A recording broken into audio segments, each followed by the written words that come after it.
Hello everyone and welcome to the program Talk Sport on Global Television. I am Samuel Odi. Yes, you can see this very big smile on my face. Something exciting just hit Abeokuta and is also growing and is also going to hit every other part of Nigeria, and I'll be bringing you those interesting story on today's edition of Talk Sports. And something on this little bit sadder note: the yellow and greens ladies didn't perform so well in Rwanda as they lost their first opening match yesterday against Zimbabwe. But still, there is still hope for them to bounce back and advance in the T20 competition going on in the cricket world right now. And then on the other note, football transfer window is obviously very open, and again Ademola Lookman made a comment saying that he's very excited that he turned down England to play for Nigeria, as that took an entire turn from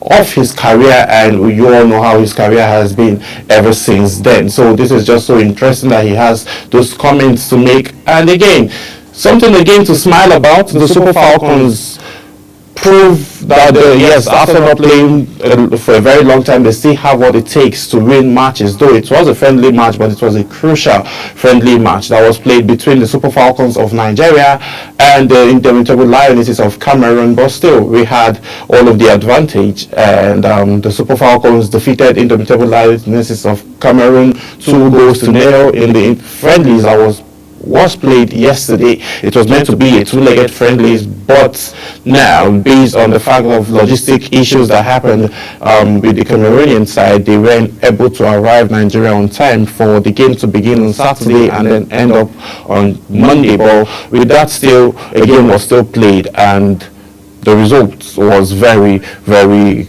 amazing for the Super Falcons. So we'll be having all of those conversations and more immediately after this break. Stay with us. We'll be right back.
Yes, many thanks for staying with us. If you're just joining, this is Talk Sports on Global Television. Now let's get right into the conversations of the day. The exciting news I spoke about: CAA to launch Olympic talent scouting in Abeokuta, which is very, very interesting after the exciting, National Sport Festival that was witnessed in Abeokuta.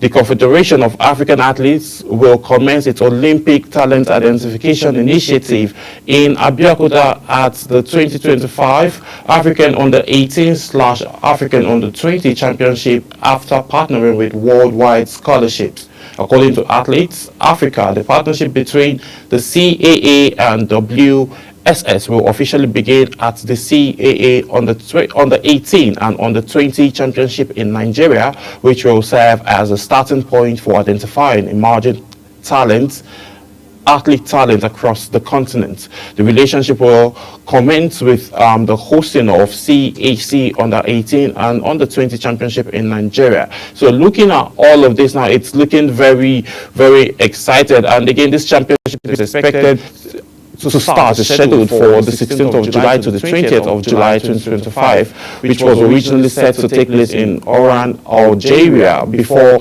being moved to Abeokuta due to logistics issues, and is expected to attract over 500 young athletes from across the continent. So looking at all of this now, grassroots sports development, which is one of the major focus of Shehu Diko, the Commissioner for Sport, is actually taking a different tone, and the bunch of talents that were witnessed or that were seen in the just concluded National Sport Festival has opened room for more initiatives like this to happen. And then we'll see how well Nigerian athletes will benefit from all of this this initiative that has been created by the CAC, that's talking about the Confederation of African athletes. So we'll see how well this will pan out and what it means. It means a whole lot. It means positivity for athletes in Nigeria, and development is actually taking a different tone, which is what Nigeria and athletes in the grassroots levels are actually looking out for. So moving on from that, cricket, now let's have a conversation around cricket, where female yellow greens bow to Zimbabwe. That's talking about the female yellow and greens in a closely contested match at the 2025 Wakibuka Women's T20 tournament.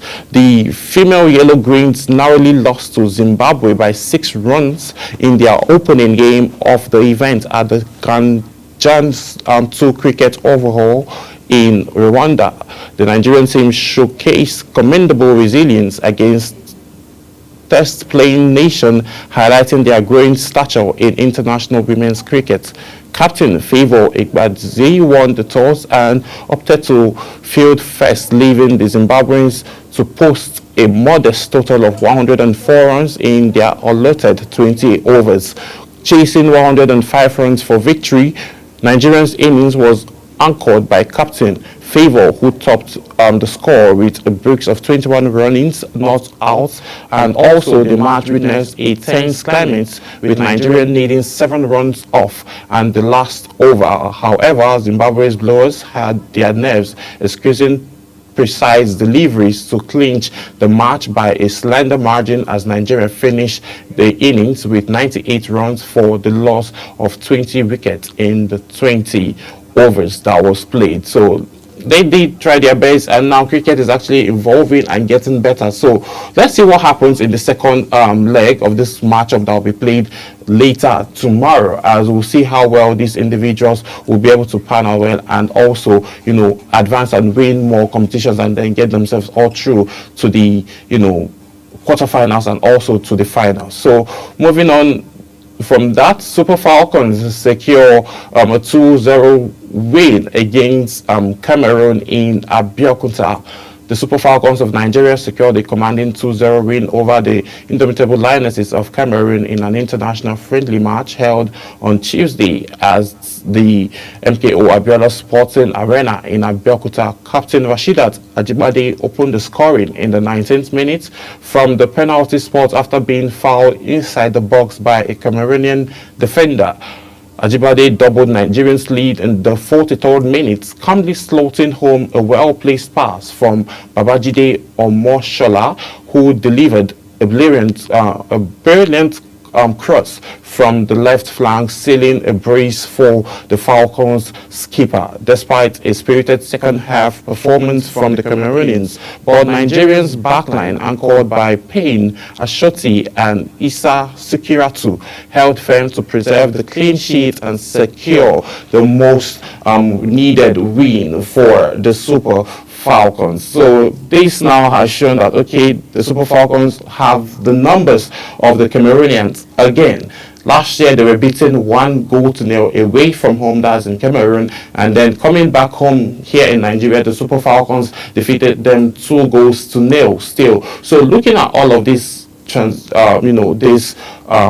trajectory now, it shows that the Super Falcons squad are looking very, very healthy ahead of the African Women's Championship that will be played in the month of July. So looking at all of this now, I think it's sure that these ladies have what it takes to reclaim their title as African champions in the forthcoming World Cup, rather African Championship, Nations of African Championship that will be played in Rabat, Morocco, starting from the month of July. So preparation is ongoing, and the Super Falcons have less than a week, and then we're expecting to see a few other names, Oshuala coming back, and also Kalu Uche and the other rest of the squad that are absent for all of these competitions coming back as well to feature in this Women's African Cup of Nations League that will be kickstarting next month. So moving on still and talking about 2025 Under-17 World Cup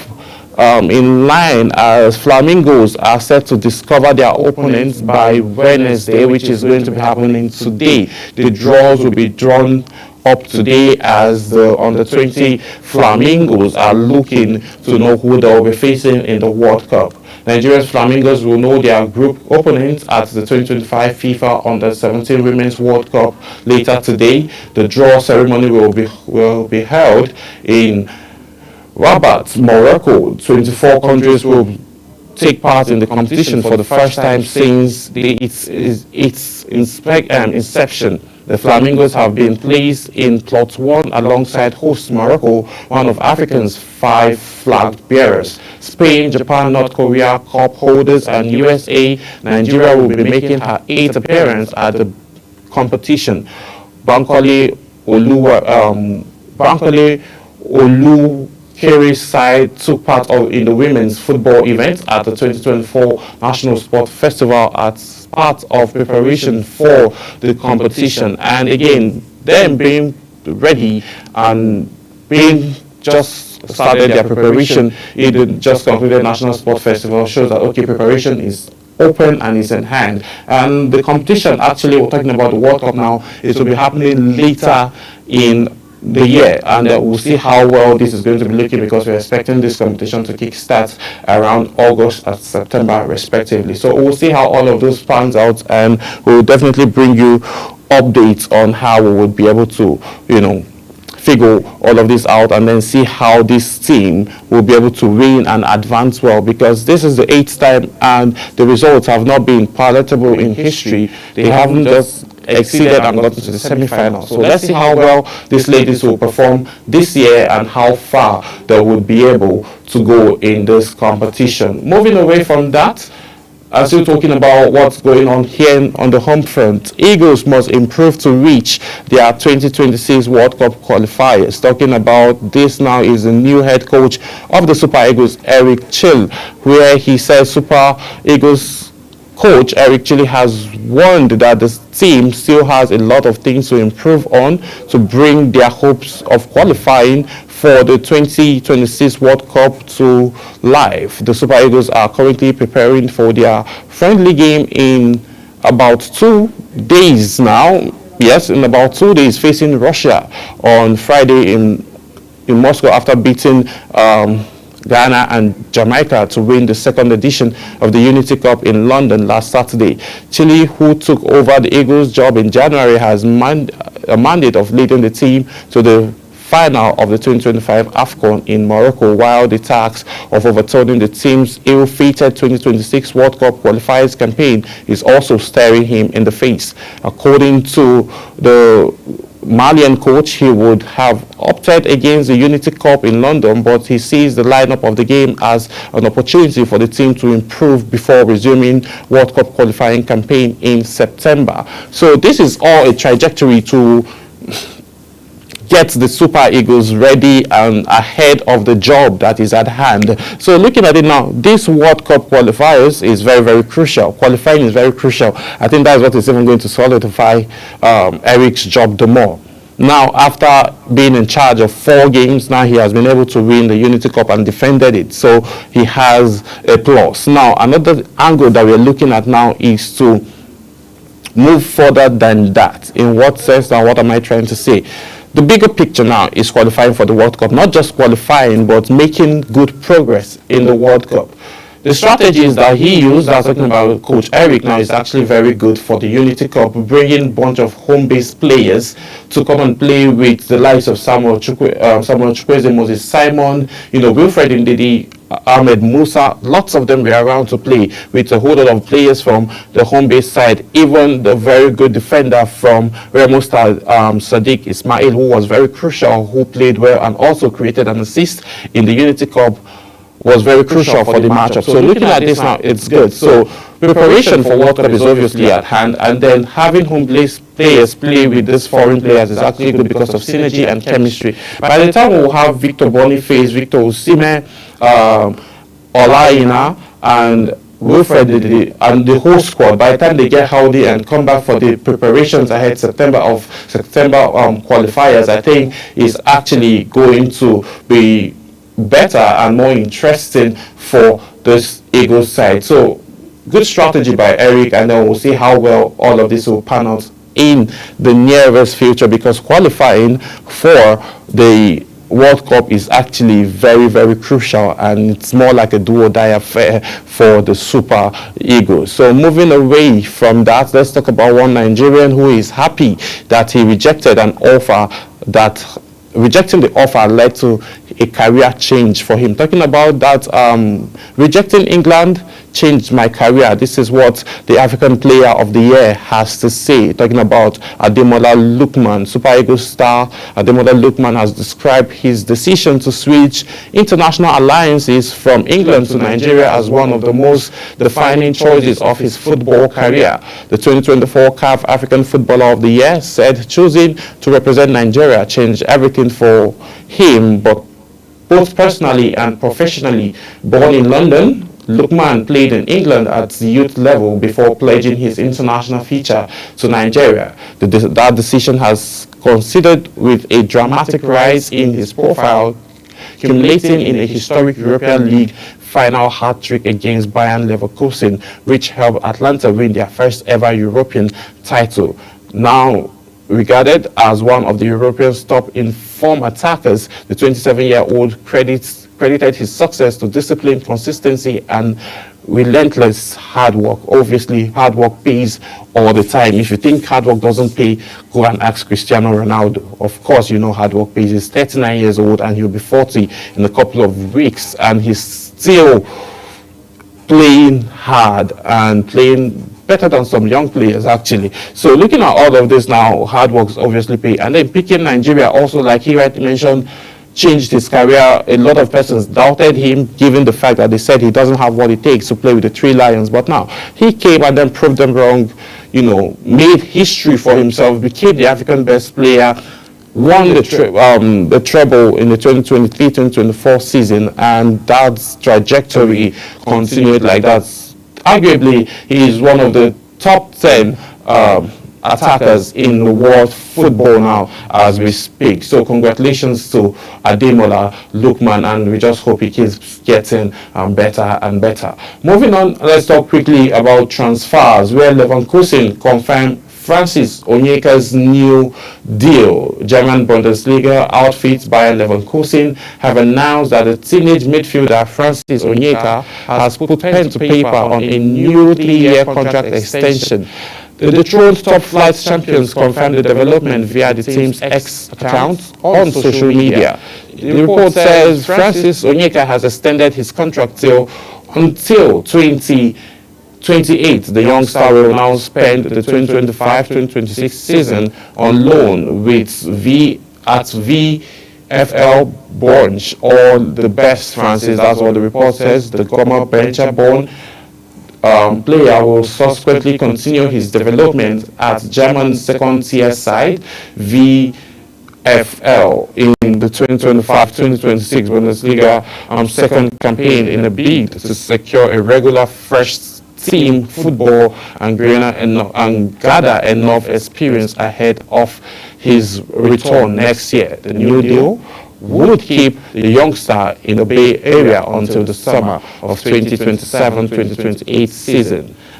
The report further said he is already familiar with the home ground and he's looking to exploit well, and they've seen his performances coming off the bench to play a 1-1 draw and scoring the goal against his own club, currently Bayer Leverkusen, in November of 2024. So which shows that he's very, very cool and great of a player. Now, this is another player that Eric needs to be looking out for before the Italians, the German, or the Spanish guys or the England guys tries to steal him away from Nigeria. He's a Nigerian born in Germany and has been doing excellently well in the world of football, and he's very integral and very crucial for Bayer Leverkusen. That's why they found a way to extend the deal. Still extending his deal and then still leaving him out on loan shows that they want him to gather most and more experience, given the fact that he came up from the academy. So moving on from there, let's have still transfer talks in the EPL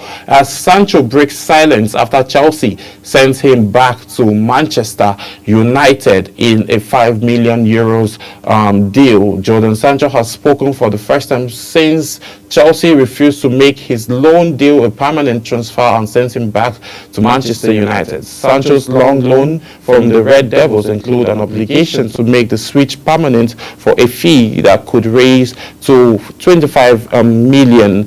However, the negotiations between the player and the Blues over personal terms were not successful, so instead Chelsea will now pay a £5 million